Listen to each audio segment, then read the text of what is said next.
Next is pretty easy question if you do it logically, right? The headmaster of a school decides to wire a fence of a playground from one side along a straight line. The contractor planned to place several pillars that are at a distance of 8 meters from each other, which the pillars at both ends of the fence. Okay. In such scenario, the basic concept is, suppose we put 3 pillars. The distance between them is, let's say, 2 meter. Okay. So gap is defined here, right? So gap is nothing but, or distance is nothing but, let's say it's 3, right? Distance is not 3 into 3. Distance is 3 minus 1 into 3. Okay. The number of fences minus 1 will be the gaps, and that will be multiplied by the distance. So in general talking, if let's say there are 5 pillars and x is the distance between them, so the total distance covered is nothing but 5 minus 1 into x, 4x here. So in general, n minus 1 into x.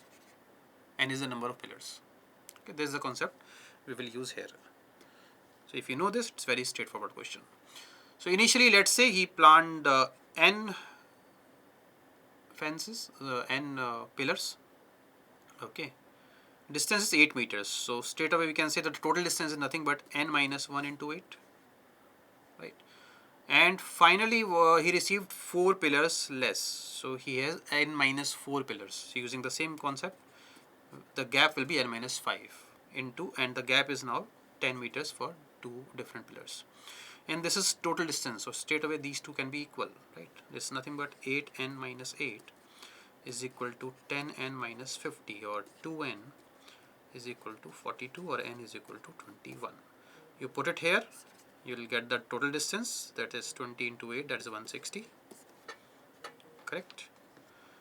And now one silly mistake can be here is that you mark the answer as this. But the question asks for how many pillars were supplied.